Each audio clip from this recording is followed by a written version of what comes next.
There we go. Perfect. Okay. If you have any questions.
Slides? Yeah. Ayesha has the slides. Yeah, that's fine. Yeah. It should be.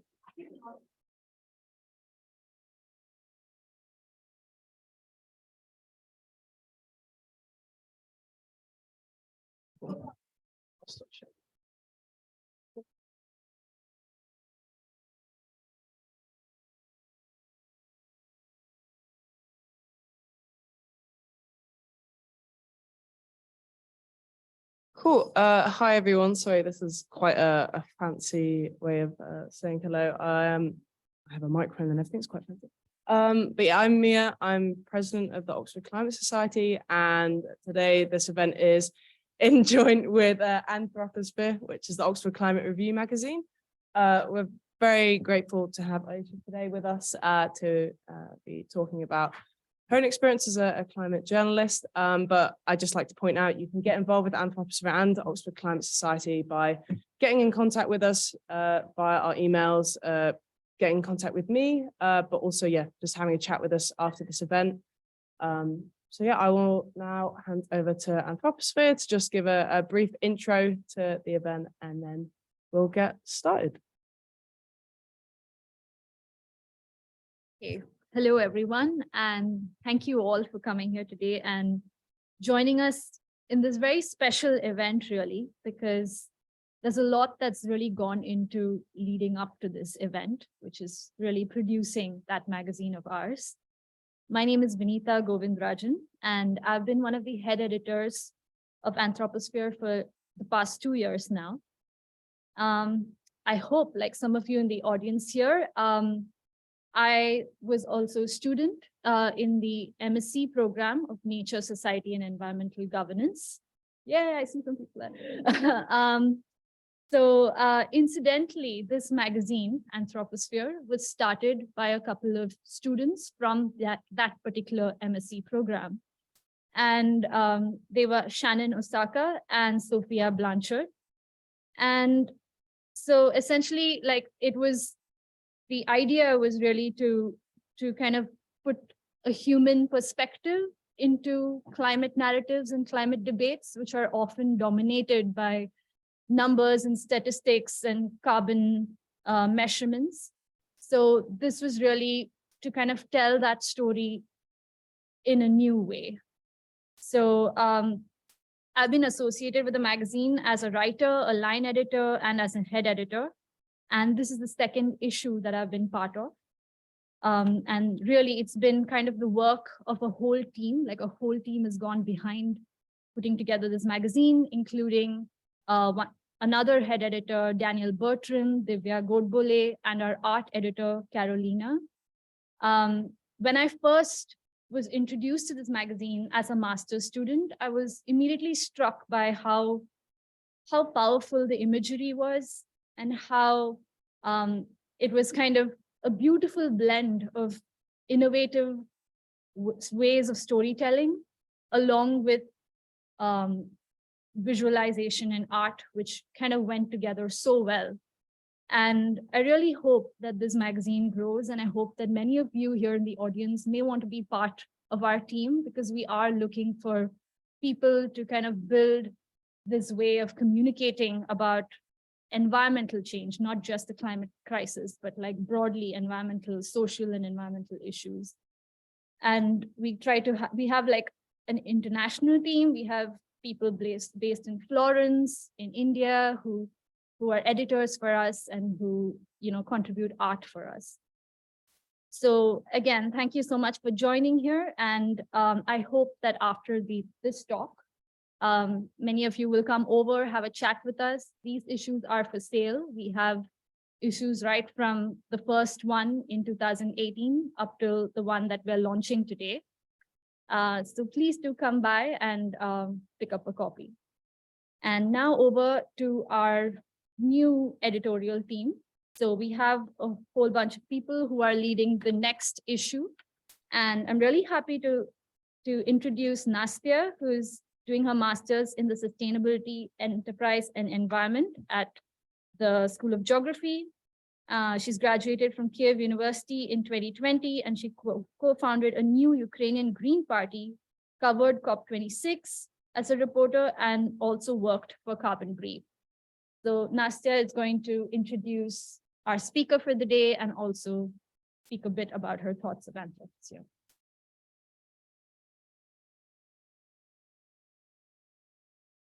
Thanks for joining us today, despite this cold and rainy weather. Anyway, yeah, Vinita already introduced me, so I'm Anastasia.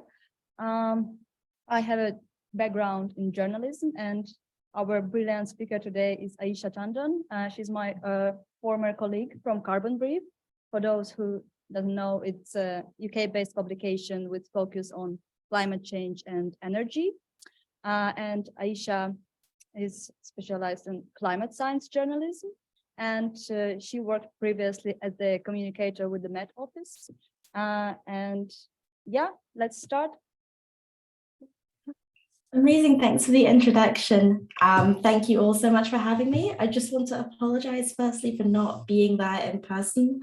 I was really looking forward to seeing all of you in person and maybe getting to know some of you afterwards, but I've come down with some kind of awful illness, and I thought maybe I shouldn't infect the entire Oxford Climate Society all in one fell swoop, so maybe safer to just present from over here. But let me just share my screen and then I can talk to you a little bit about the work that I've been doing. Right, so I've been asked to chat to you all a bit today about my experience with climate journalism and some of the opportunities and challenges that I have faced and that I see coming up in the near future.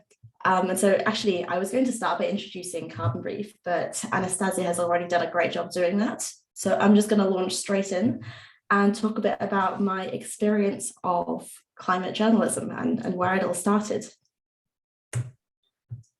So I've been in communications around climate change for a few different years in different capacities. And you're very lucky, I think, that I'm not there in person, because I was going to start this with a little interactive kind of game thing, which probably isn't going to work now I'm not there in person. So you can all count yourselves lucky, because this is a little snapshot of some of the different places that I have worked. So this is coverage from 3 different organisations about the 2019 Australian bushfires, which, as I'm sure a lot of you know, it was kind of this was a very big, very devastating event that gained a lot of media attention, and that in the aftermath, a lot of studies were conducted about, and people basically drew a lot of links between climate change and the severity of these bushfires. So were I there in person, I would sort of take 5 minutes to ask you all to guess what kind of organization might have produced these different types of communication, looking at things like the visuals, the size of the text, the size of the paragraphs, the actual content itself. How is it written? What kind of complexity level do we think we're looking at here? What headlines have been used? And what audience do we think people are trying to reach here? But as I'm not there in person, I'm just going to give you the answers. So the first one was written by the University of Exeter, which incidentally is where I did my undergraduate and master's degree. I did some kind of specializations in climate science. And this is a write-up of some research that was done, and it's probably aimed at other academics, You can see the language is quite complex. It does have an image, but it's quite small. The headline's quite technical. The language is quite technical. And the actual text goes way, way longer. It's quite a long piece here. The one in the middle is the UK Met Office, and this was something that went on their website. So this is probably for other people at the Met Office, maybe government people, maybe the general public, but less likely. So it features an image a bit more prominently. The headline is a little bit less complicated, but the text is still fairly complex. And then the one on the right, and sorry, so the reason I've included that is because I worked at the Met Office for a couple of years in a communications role. And so I was kind of sitting in a team that links the government with the general public, with the external communications people. And kind of my job was to translate the science between these different people. And this is kind of a good mid-ground level of text that could be something that all parties would understand and be able to use for their own purposes. This is the kind of text that I was looking at producing when I worked there. And then the one on the far right is from Carbon Brief. So at Carbon Brief, Anastasia has already talked a bit about Carbon Brief, but we focus on communicating climate change to kind of the general public and government and academics. So we're definitely not catering to the same audience as, for example, BBC News or The Guardian, where it's kind of just headlines, it's quite short and snappy. We're looking to go a bit more in depth. We're probably targeting people who already have an interest in climate change, but we still want things to be accessible. And so this piece is quite a good example of that. We tend to do these big media reaction pieces after big climate-linked events, where we go through all the different newspapers, we see what they've said about the story, and we essentially tell the story of the event through other people's reactions to it. And so you can see the title image there is lots of different newspapers. So you can see a corner of The Guardian there, I think the Daily Post on the left-hand side. So our hero image, top image, is always like a big compilation of what other people have done.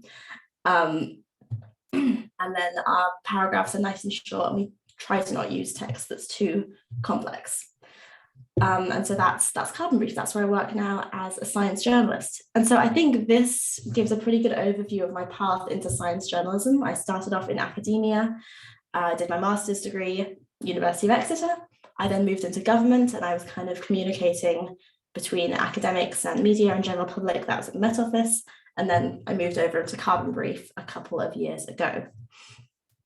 So there are loads and loads and loads of things I could say about the different communication styles of these three different organizations, but I don't have time to go into all of them. So I just want to hammer home to you all one key sort of nugget of information before I dive right into the challenges and the opportunities of climate journalism, which is what I've been asked to talk about. But there's one thing that I just want to talk to you all about first, and that is the actual copy of what you're writing, the text. So this is especially something I want to emphasize for any of you who are writing for the journal, for the Anthroposphere, is to think about the complexity of the text you're writing and who you want that text to be for. So what I've got here is three different versions of what I hope are essentially very similar paragraphs of text. I hope you'll agree that they all say a similar thing, but with different levels of complexity. And what we can actually do is rank the complexity of these passages of text using something called the Flesch Reading Ease score. Now, this is, I will admit, quite a crude tool. It just looks at how long the words are and how many words there are per sentence. And essentially, it's saying that the longer things are, the more difficult things are to read. Obviously, there are many, many more things that will contribute to how difficult a copy is to read, but this is a good sort of litmus test, a good starting point, and it's something that I always try to use a lot, especially at the Met Office when I'm writing for lots of different audiences, just to make sure I think I'm pitching it correctly. So I assume that all of you are very highly educated climate people. You'll know all the lingo to do with climate change. And so when you write about climate change, you might very easily fall into the habit of using these long and complicated words and assuming that other people will understand them. And this is just something to keep in mind when you're writing. There are places for complex language, and then there are places where complex language maybe should be avoided.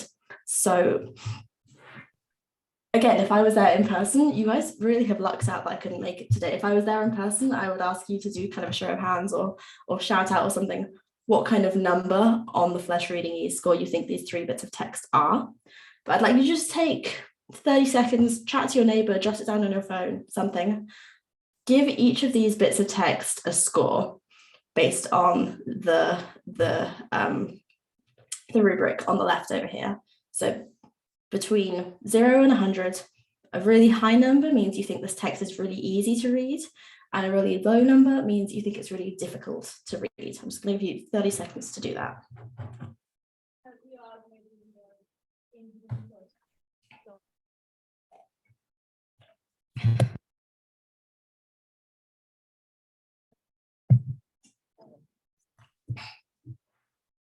If anyone does want to contribute at all, we do have some very swaggy microphones here. Bring something to contribute. If you wanted to do a show of hands, we could tell you how many people there are in the room. Oh, interesting. All right. I'll tell you what I'll do is I'll have everybody make sure they've written that down or told somebody else. Let's have some accountability. Make sure there's some way that you've recorded what numbers you think. And then I'll be interested to see how many people kind of get things in the right brackets.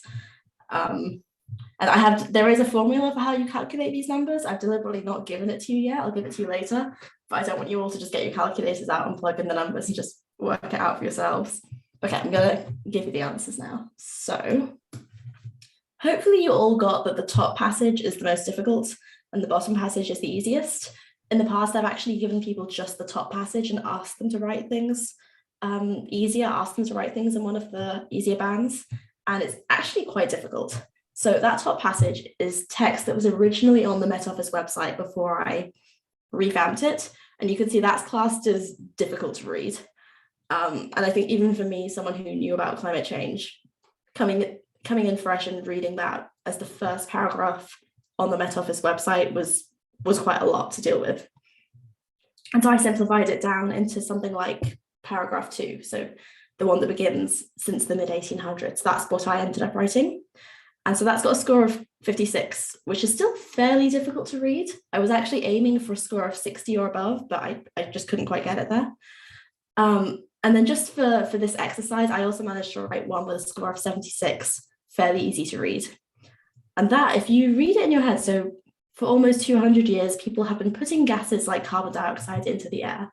These gases cause the planet to warm and can cause long-term changes to the climate.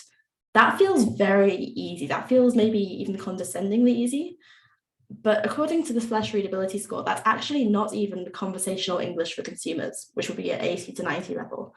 And so I think that's worth bearing in mind. Just have an idea of who you're writing for and have an idea of what level of text is going to keep them engaged. So can I just have a show of hands? Who got the third one, the final one, in that 70 to 80 band? Who guessed that? Okay, so if you guessed that it was easier, if it was a higher number, can I have a show of hands?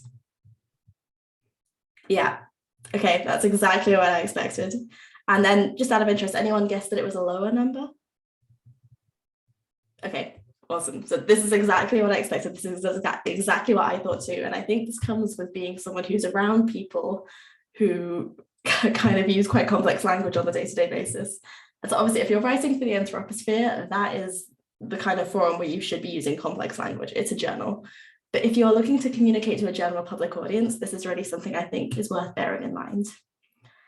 Right, and with that, actually quite longer than I expected preamble, I'm going to actually now talk about the challenges and opportunities that I see in climate journalism, which is what I was actually asked to talk about today.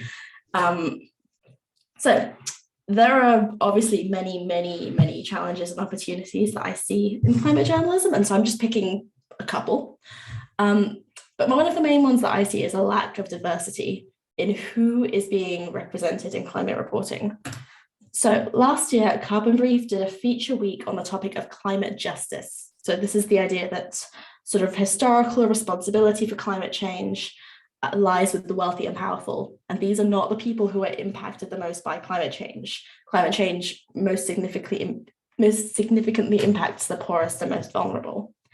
And so this is the roster of pieces that Carbon Brief put together, and my piece was on the bottom left, analysis of the lack of diversity in climate science research. So I wanted to look at who was getting their work into prestigious journals, Nature and Science, that kind of thing. And so I looked at the 100 most highly cited climate science papers published over 2016 to 2020. And I looked at the gender of each of those authors and the country that their institution was based in. And you can read the full details in the analysis if you're interested. But my main findings are that 9 out of every 10 authors from these highly cited papers were based in institutions in the global north. So that's Europe, North America, Australia. Meanwhile, the countries in the global south, obviously only 1 out of 10 authors were from the global south, but there was still a huge skew. So Africa, for example, had less than 1% of authors in the analysis, and none of the 100 papers in the study had a lead author, so a first author, from Africa or from South America. And then if you look in a bit more detail, you actually see that about half of all research from the global south comes from China, which has been putting a lot of money into sort of funding and publishing. And it's just a very nuanced picture. Again, if you want to read the analysis, please do. But the really interesting thing for me about writing this piece is that I spoke to scientists about why, what were the main reasons for these biases. And they came up with a lot of stuff. In the interest of time, I'm not going to go into all of this in too much detail. But they spoke about a lot of barriers that are faced by global south experts. So for example, the lack of funding and the lack of infrastructure for experts in the global south to conduct science, the language barrier that they face in conducting science and in trying to publish, so many institutional biases around the way that you write papers and how it's just so easily set up for people in the global north to use their networks and use their collaborations and use their training to write the kind of papers that will get accepted, and how much harder it is if you're a global south expert to do that. Again, the piece is chock full of quotes, but these are just a few of the ones that I thought were interesting. And so with all these barriers, I kind of realized how, as a journalist, if I just focus on the papers that are published in high impact journals, I'm sort of perpetuating this inequality. So just a real quick note, why do we care? Why is this important? Obviously, we want everybody to have an equal shot at getting their work in highly cited journals. It's important. But even if we're not thinking about it like that, even if we're thinking very selfishly from our own points of view, it is definitely still worth caring about diversity in our science, in media, in everything. And I know it's very poor form to just read text off a slide. It's something I avoid doing usually, but I just want to read out this first quote because I think it's so important. And this was from Dr. Lisa Schipper, who's actually also another Oxford climate person. She's been in Sharm el-Sheikh in Egypt, I think, for the past couple of weeks at COP27. I had a really long chat with her about this. And she told me it's a fallacy to say that science is neutral and that we're not influenced by other things in our lives. She said that scientists get social cultural baggage, and this affects the way that we understand what we're looking at. And so it's not that women or people from the global south or disabled researchers do research differently, it's that they bring different perspectives, especially in climate change, because it's a societal problem. And I think that is really very important. So what are we going to do about it? Well, obviously there are, again, many different solutions and opportunities, but I just want to highlight one, which is the Global South Climate Database. So this is a project that I have been working on with the Reuters Institute's Oxford Climate Journalism Network. Again, lots of Oxford things going on. This is something I've been working with them on for the past few months. And this is basically a database of climate experts from the global south in the fields of climate science and policy and energy. And so the idea is that experts will self-submit their own details through a Google form and include a whole bunch of different details. And our team then verifies those entries and we put them online. So if you are writing a story about climate change, it is definitely worth having a look at this database just to see if you can include any diverse voices. So the motivation for this database was that I, as a journalist, realized that we have a diversity problem, and I thought, okay, we need to do something about it. I need to start including some more diverse sources in my reporting. And I was like, yeah, that's going to be easy. I'm just going to go on Google every time I write a story. I'm going to find a couple of diverse sources. You know, this won't take long at all. I actually found that it's really, really difficult because experts from the Global South, by nature of not publishing in high impact journals, they have a much lower internet presence. And so if you type in climate adaptation to Google, you will just get this big old list of like mostly global North men. And you have to scroll a million years to find anyone with a slightly different opinion. And so, yeah, it's very difficult. And so I'm hoping that this database will start to provide a solution to this. So these are the nationalities of the respondents we've got so far. We've got more than 400 people on this database, many, many languages included. And actually at COP27, the Carbon Brief team has been out sort of pushing this QR code into people's faces, asking them to use the database and sign up to the database. And we've had quite a good reception. So that's very exciting. So I think that's everything from me. If anyone has any questions, I'm very happy to answer. And yeah, back to you guys.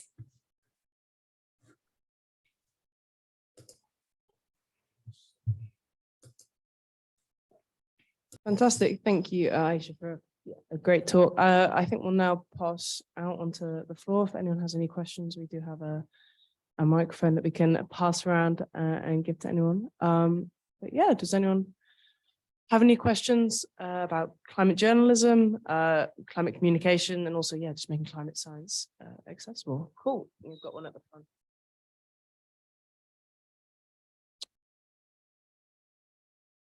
Hi.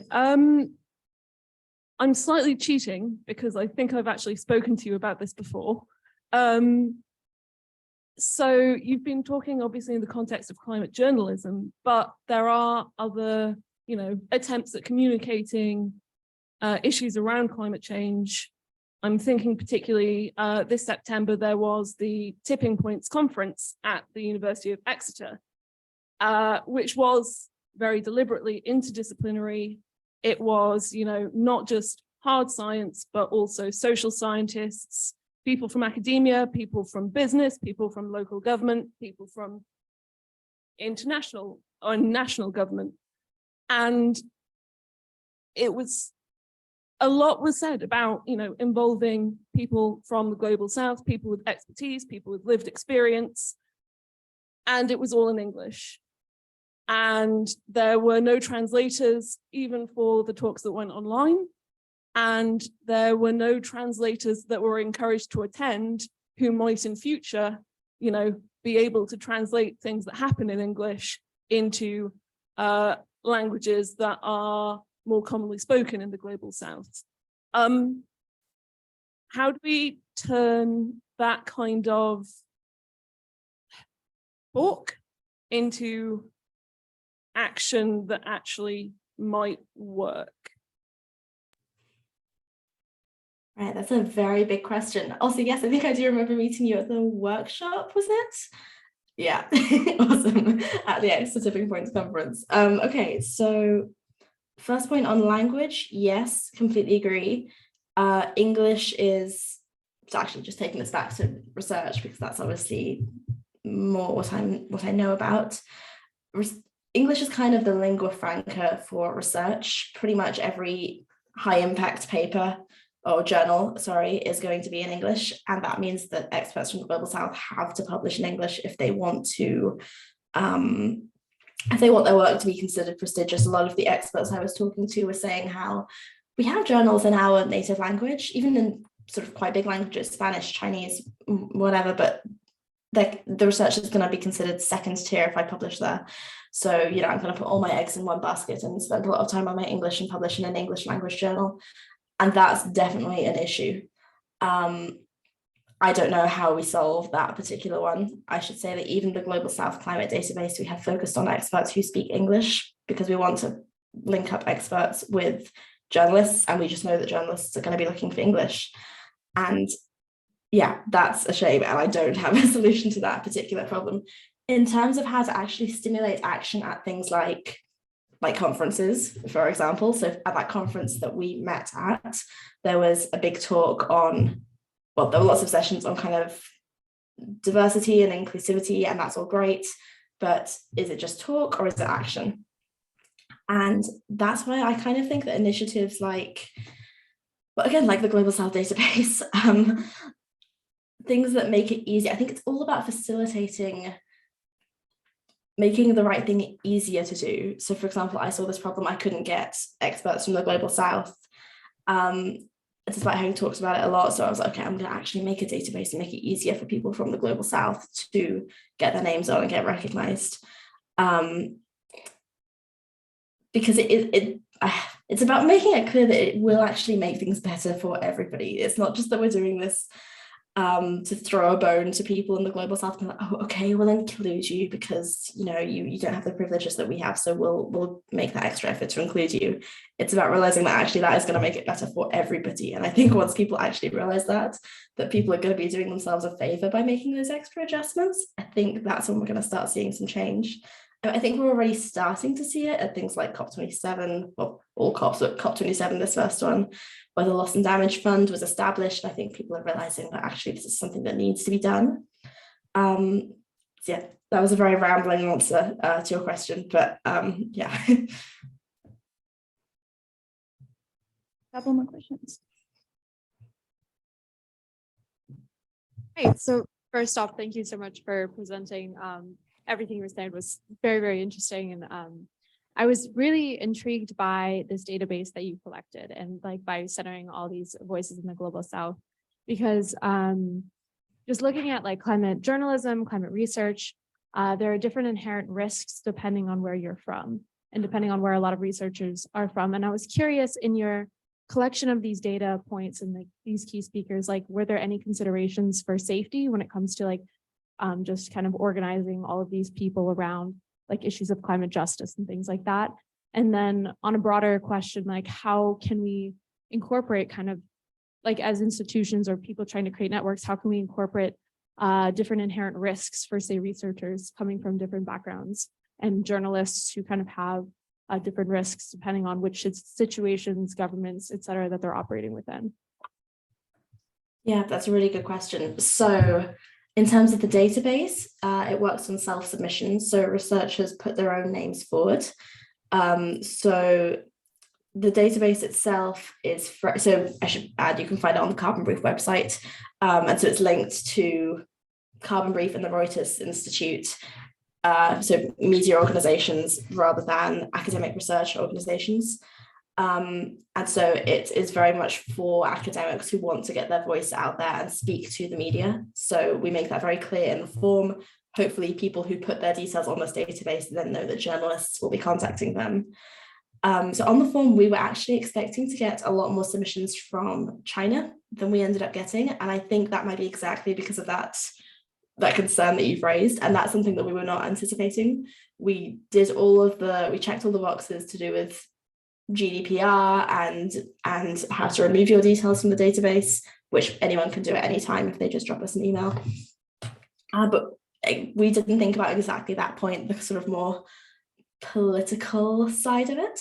And so that's actually something that we're focusing on in the second iteration of the database, is trying to sort of target countries that we haven't got before and think about what the issues are, why these countries maybe don't have as many experts submitting, and what we can do to make it easier for them and keep it kind of safe and easy for everybody. I'm so sorry, what was the second half of that question? Oh, it was just kind of like a broader question on how I guess we in like institutions or networks like this can kind of create like, say, not safer spaces, but for lack of a better word, like how can we kind of adjust and accommodate for people who have different inherent risks in climate journalism and research? Right, absolutely. So I think it's about listening and being receptive to the other person's needs. So for example, as part of that Climate Justice Week where I did the big analysis, I also commissioned a guest post where I got 6 early career scientists from different countries and different stages in their lives to kind of talk about the difficulties that they had in their career so far. And what we usually do with the guest post is we just message the person and say, hey, can you write a thing and send it to us? But for this one, I had an hour-long conversation with every single So 6 people ended up submitting.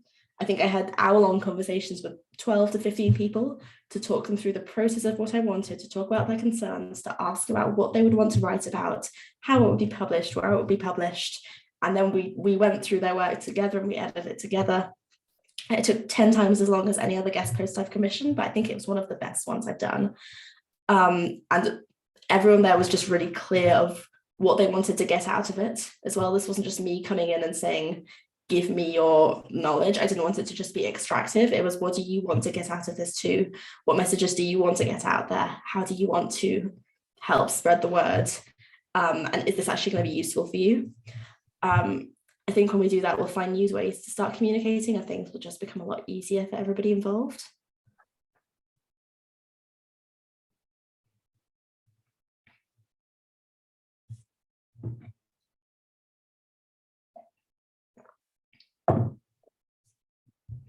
Hey, yeah, thank you so much. Yeah, really awesome. Here in the corner. Yeah, hi. Yeah, really great work. I totally see the value of all this. Just wondering how you, hopefully, you know, as it's just starting out, you haven't achieved that critical mass just yet with just 400 sort of authors and yeah, writers on the platform. How do you envisage the challenge of that scaling, given the self selection that's currently happening, and to maintain that really high quality that you're hoping to have for this to be a sort of a go-to resource for anyone who wants to find authors from the global south? Like you said yourself, to do that guest publication, it took 10 times longer than you would, which naturally isn't a scalable solution. So just wondering how you might look to tackle that challenge in the future, as well as keep the quality and integrity of the platform. Yeah, absolutely. So so in that the first iteration that we've got, we had about 500 people submit, and then our verification experts went through and checked, and 412 made the cut. Since then, we've had an additional 600 submissions since our launch on the 31st of October, and our verification team have just got back from COP and are now all manically trying to go through and verify all the responses. I should say we have been absolutely blown away by the quality of people who are submitting their names to this database. A lot of IPCC scientists have been putting their names in there. A lot of people who work in government or used to work in government. Some really amazing people have been putting their names in this database. And a lot of them are fantastic. Without any extra work from us, will be good to go and talk to the media. But as you said, a lot of this is about making it easy and making it a useful product. So one of the things we're looking into is media training. We want to give a lot of the experts on this database, any of them who want it, the opportunity to actually learn how to interact with the media, because it's a skill that you gain over time. And what we don't want is for journalists to use this database, find 4 or 5 people, realize that none of them have had media experience, so they don't know what to do, and then just give up on it and move away. So we were actually meant to have a meeting about this today, but I've been off sick today, so next week or something. We're having a meeting about how to actually introduce this media training to teach scientists what is needed when a journalist approaches them. So, for example, a lot of climate experts from the global south use WhatsApp a lot more than they use email. And this is something I didn't realize until I started working with them. I realized if I want to get a hold of someone from Brazil, I just pick up the phone and call them. I don't send them emails. Whereas, if you're messaging someone from the US, that would be completely unacceptable, both because of the time zone and because that's just not the cultural norm. A lot of it's just to do with the cultural norm. And so, we're running a media training session on teaching scientists what they need to do when they're approached by the media. The next step of that, and this is something way for the future, would be to teach journalists from the global north what to expect when they're interacting with climate experts from the global south. That's probably something we need to get a bit more experience under our belts with first before we can do. But we're constantly looking to try to make improvements and make sure this database stays the high quality product it is. But any recommendations, we're always very keen to hear them as well.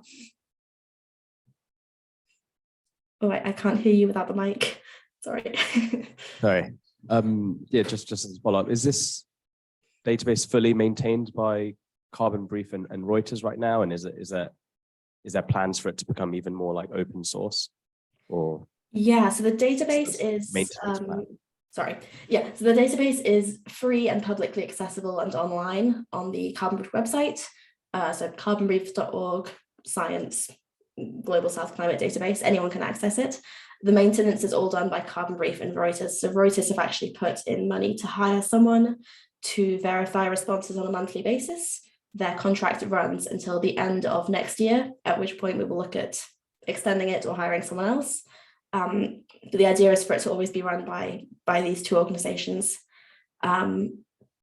We are keen to collaborate with other people in terms of things like media training, but it will always be maintained by us. Every response that goes on the database has been verified by one of us.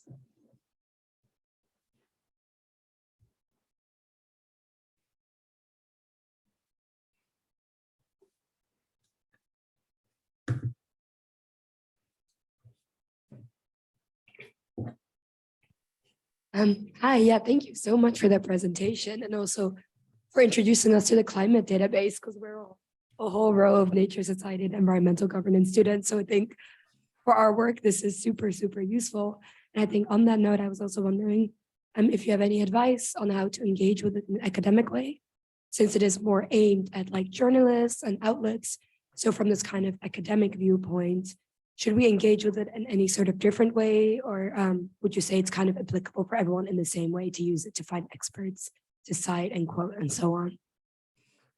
Absolutely. So when experts are submitting their details to the database, the kind of the pretext is submit your details to this database and journalists will find you. But as I said, the quality of the submissions has just been incredible. There are so many people on there who actually are already publishing in high impact journals. And sorry, this whole session has just turned into me plugging the database because it is so easy to search on it. You can just type in a word and get like 20 experts straight off the database in 5 seconds. It's actually really easy to then Google these people and find the research that they've been doing. So I have been using it for academic purposes a lot. When I'm writing a piece and I want to cite, say I'm writing a piece about marine heat waves, and all the literature I can find on marine heat waves comes from this institution in the US, all these kind of old American guys. I was like, I could really, for my introduction, I could really use a paper about heat waves that comes from anywhere else. If I type in heat waves to the database, I'll find like 20 scientists instantly, a lot of whom have fantastic publication records. And each scientist on there has provided, sorry, I keep calling them scientists and experts. They will all have provided something like a ResearchGate link or a LinkedIn link or a Google Scholar link. So usually you can find their publication record very easily. So yeah, I think you could definitely use it for that purpose. I'm really glad to hear that you think it's going to be helpful for you guys. You.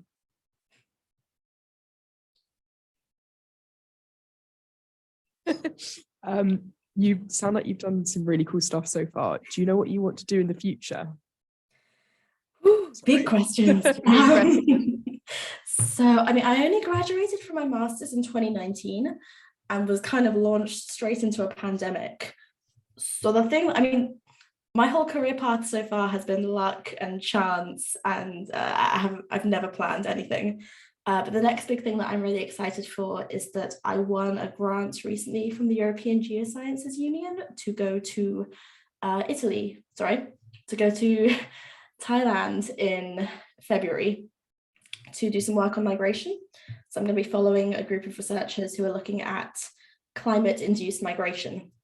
And the reason I said Italy is that last week I was in Italy meeting the team, which I think is where I picked up this tonsillitis or whatever it is I've got now.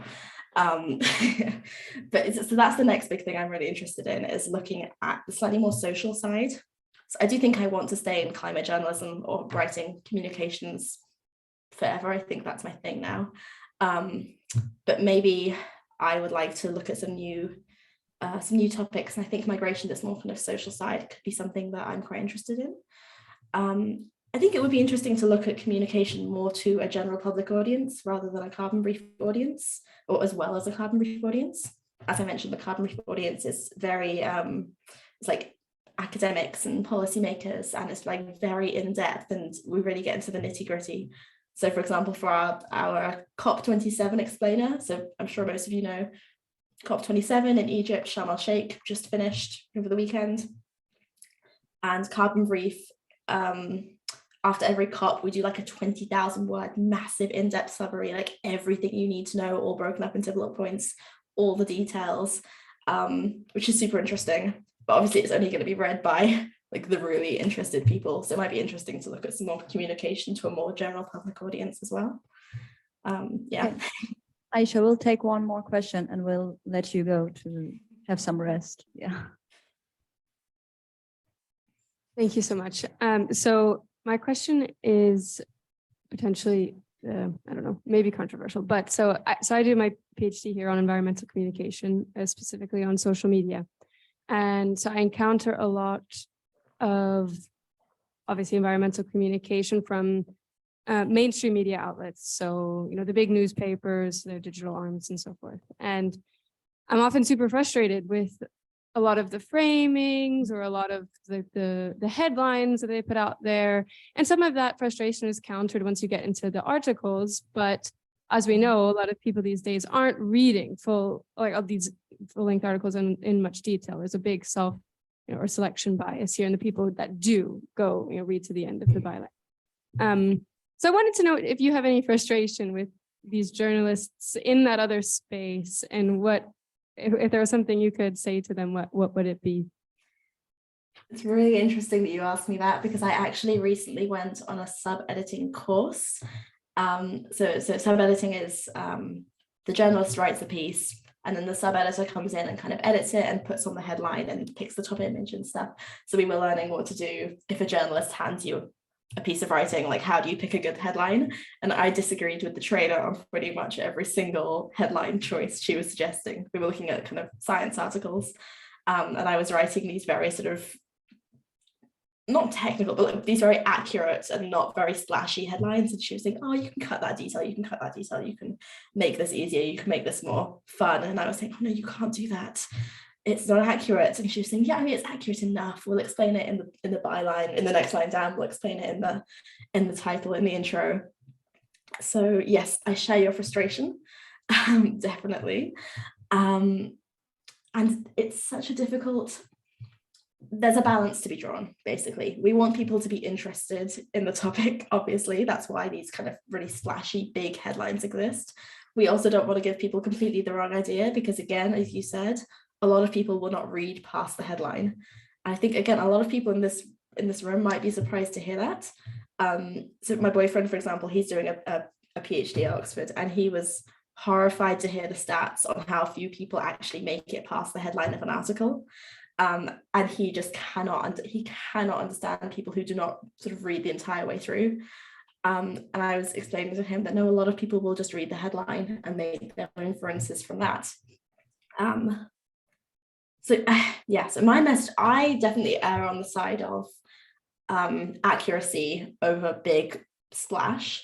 But basically, again, I think you just need to think about your audience. I think it's always about who is going to be reading this headline and what are they going to be inferring from this. I feel like I'm preaching to the choir talking to you, because I know you've done like your entire body of work on this topic. So I'd actually be interested to hear what you have to say about this as well.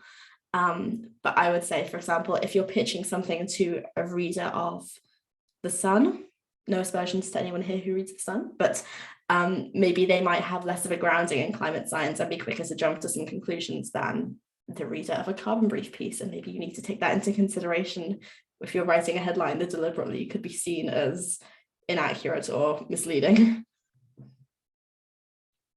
Okay, thanks, Ayesha, for your valuable work and for everything that Carbon Brief is doing as well, and for making it today despite feeling unwell. So yeah, we will let you go to have some rest, some tea, and thanks. And you're welcome to just look on our issues, copies, and maybe just buy some. We'll see. Okay, I think let's give a round of applause to Ayesha. Thanks all. Bye, guys.